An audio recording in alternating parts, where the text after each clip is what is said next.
नमस्कार दोस्तों, मैं हूं विपिन बंसल। आज मैं आया हूं आपको एक नए फंड के बारे में बताने में। मिरई एसेट ने एक आर्टिफिशियल इंटेलिजेंस को लेके एक नया फंड लॉन्च किया है जिसका नाम है Mirae Asset Global X artificial intelligence and technology ETF fund of fund.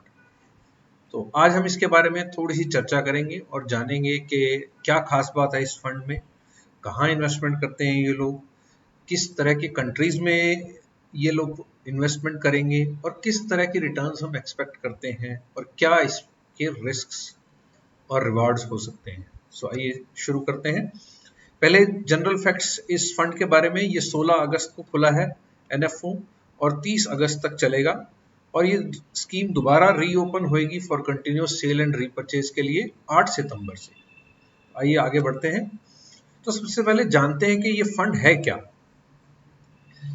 ये फंड जो है ट्रैक करेगा परफॉर्मेंस ऑफ कंपनीज लिस्टेड और इनकॉर्पोरेटेड इन डेवलप्ड मार्केट्स। तो सबसे पहले ऐसी कंपनियां जो कि लिस्टेड हैं या इनकॉर्पोरेटेड हैं डेवलप्ड मार्केट्स में और जो कि पोजीशन्ड है, जो जिनको बेनिफिट होने वाला है development and utilisation of artificial intelligence का। तो अगर ऐसी कुछ कंपनीज हैं जो कि डेवलप्ड मार्केट्स में है, जैसे कि यूएस एक डेवलप्ड इकोनॉमी है, यूरोपियन कंट्रीज ज्यादातर डेवलप्ड इकोनॉमी है, चाइना को हम एक डेवलप्ड इकोनॉमी कह सकते हैं, इन सब कंट्रीज में ज्यादातर ये लोग इन्वेस्ट करेंगे। और ऐसी कंपनियां जो कि वहां लिस्टेड हैं और ऐसी कंपनियां जिनको बेनिफिट होने वाला है डेवलपमेंट या यूटिलाइजेशन ऑफ आर्टिफिशियल इंटेलिजेंस। जहां ऐसी कंपनियां जो आर्टिफिशियल इंटेलिजेंस के प्रोडक्ट्स या सर्विसेज यूज करेंगी, ऐसी कंपनीज को ऑब्वियसली फायदा होने वाला है, उन कंपनियों में ये लोग निवेश करेंगे। The index also invest in companies that produce hardware used in artificial intelligence. तो इसके साथ साथ उन कंपनीज में भी इन्वेस्ट किया जाएगा जो कि हार्डवेयर को मैन्युफैक्चर करते हैं, प्रोड्यूस करते हैं, जो कि यूज होगा आर्टिफिशियल इंटेलिजेंस में। दोस्तों, आर्टिफिशियल इंटेलिजेंस एक नई टेक्नोलॉजी है, एक नए तरह काम करने का तरीका उभर के आ रहा है। आपने इस वर्ड जरूर सुना होगा ये बहुत तेजी से यूज हो रहा है। आपको एक बहुत जेनरिक सा मैं आपको एग्जांपल देता हूं, जैसे कि गूगल मैप्स। ये एक आर्टिफिशियल इंटेलिजेंस का बहुत ही फ्रीक्वेंटली यूज किए जाने वाला एक प्रोडक्ट है, जिसमें कि किसी दो पॉइंट्स के बीच की दूरी के बीच में वो स्पीड बता देगा कि कितना टाइम लगेगा आपको। अगर ट्रेन से जाओगे तो कितना टाइम लगेगा, कार से जाओगे तो कितना टाइम लगेगा, स्कूटर से जाएंगे तो कैसे कितना टाइम लगेगा और पैदल जाएंगे तो कितना टाइम लगेगा। तो ये सब आर्टिफिशियल इंटेलिजेंस से पॉसिबल हुआ है। तो ये एक बहुत ही क्रांतिकारी तकनीक उभर के आ रही है जिसको कि बहुत सी कंपनियां अडॉप्ट कर रही हैं। तो इसलिए आर्टिफिशियल इंटेलिजेंस एक नया कह सकते हैं एक नई तकनीक है जिसको बहुत सी कंपनियां अडॉप्ट करने वाली हैं आने वाले समय में। इस फंड के बारे में और हम जानते हैं, ये एनुअल रिकॉन्स्टिट्यूशन होगा इसका जनवरी में हर साल। मतलब कि इसमें कौन से शेयर्स को फेरबदल किया जाएगा, कौन से शेयर्स को रखा जाएगा, कौन से शेयर्स को बाहर किया जाएगा, ये सब हर साल जनवरी में डिसीजन लिया जाएगा इसके बारे में। और सेमी एनुअल रीबैलेंसिंग भी होगी इसमें। इसका मतलब ये हुआ कि हमने जो डिसीजन जनवरी में लिया था उसको हम रीबैलेंस भी करेंगे कि कितना शेयर हमें किस कंपनी से कम करना है, कितना शेयर हमें ज्यादा करना है। उसके अलावा आगे बढ़ते हैं, दो तरह की categories, AI developers and AI hardware. तो इन दो तरह की कंपनीज में निवेश किया जाएगा।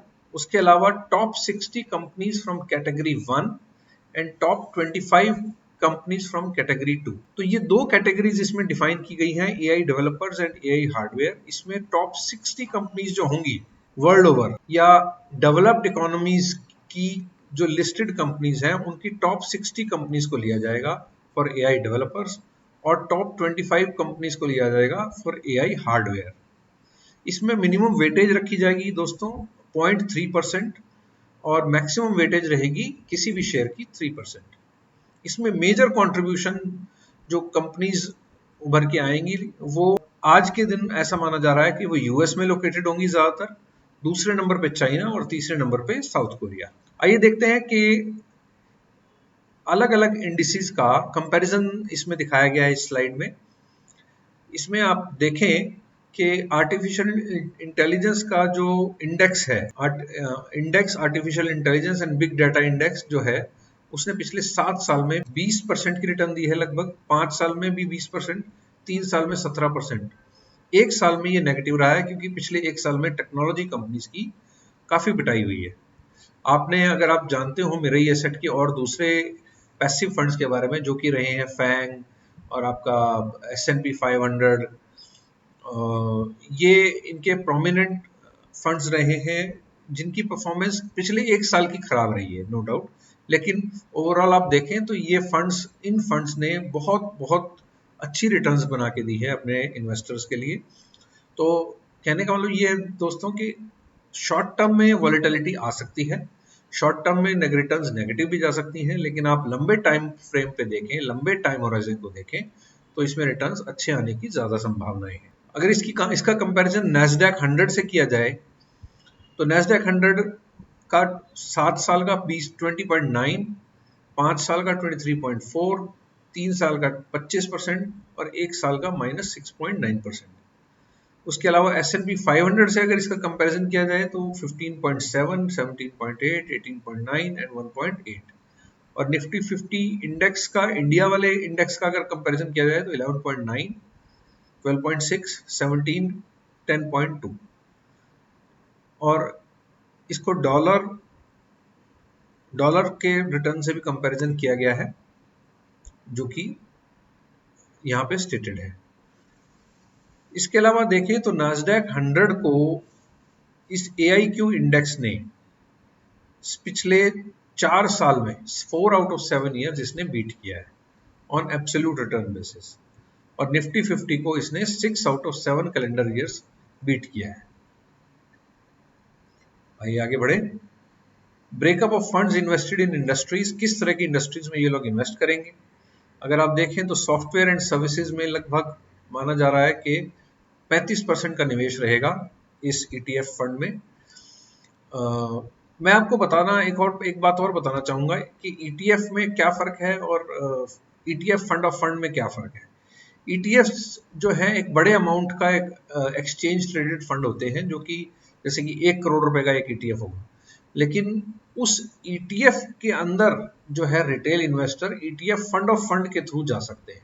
तो नॉर्मली इंस्टीट्यूशनल इन्वेस्टर्स जाते हैं ETF के थ्रू अगर उन्हें इन्वेस्ट करना होगा, और जो रिटेल इन्वेस्टर जाएगा वो ज्यादातर ETF फंड ऑफ फंड के थ्रू जाएगा। तो ये कंपैरिजन है। सॉफ्टवेयर एंड सर्विसेज में काफी हैवी इन्वेस्टमेंट रहेगा। उसके अलावा semiconductor and technology, hardware and equipment, media and entertainment, retailing, capital goods, commercial and professional services, automobile and components, transportation, healthcare equipment and services, pharmaceuticals, biotechnology and diversified financials। तो इनका major thrust अगर आपने देखा हो तो वो है software and services, semiconductor, technology, media, retailing and capital goods. ये 6 कैटेगरीज जो हैं ये मेजर कैटेगरीज हैं या मेजर ग्रुप ऑफ इंडस्ट्रीज है जहां पे इनका ज्यादातर निवेश रहेगा। अब देखें कि हम इसमें इन्वेस्ट क्यों करें। अब जैसे कि मैंने बताया कि this fund has generated 20.4% in last 7 years, out performing Nasdaq 100 in 4 out of 7 calendar years with lower risk and additional GDP do. और एक और बात दोस्तों, इसमें ऐसा माना जा रहा है कि इस AI आर्टिफिशियल इंटेलिजेंस की वजह से जो GDP में इजाफा होगा अलग अलग कंट्रीज में, वो ऐसा माना जा रहा है लगभग एशिया में रहेगा वो 1.2%, नॉर्थ अमेरिका में रहेगा वो लगभग 3.7%, और अकेले चाइना में इसका जो इम्पैक्ट आएगा GDP पे वो आएगा 7%।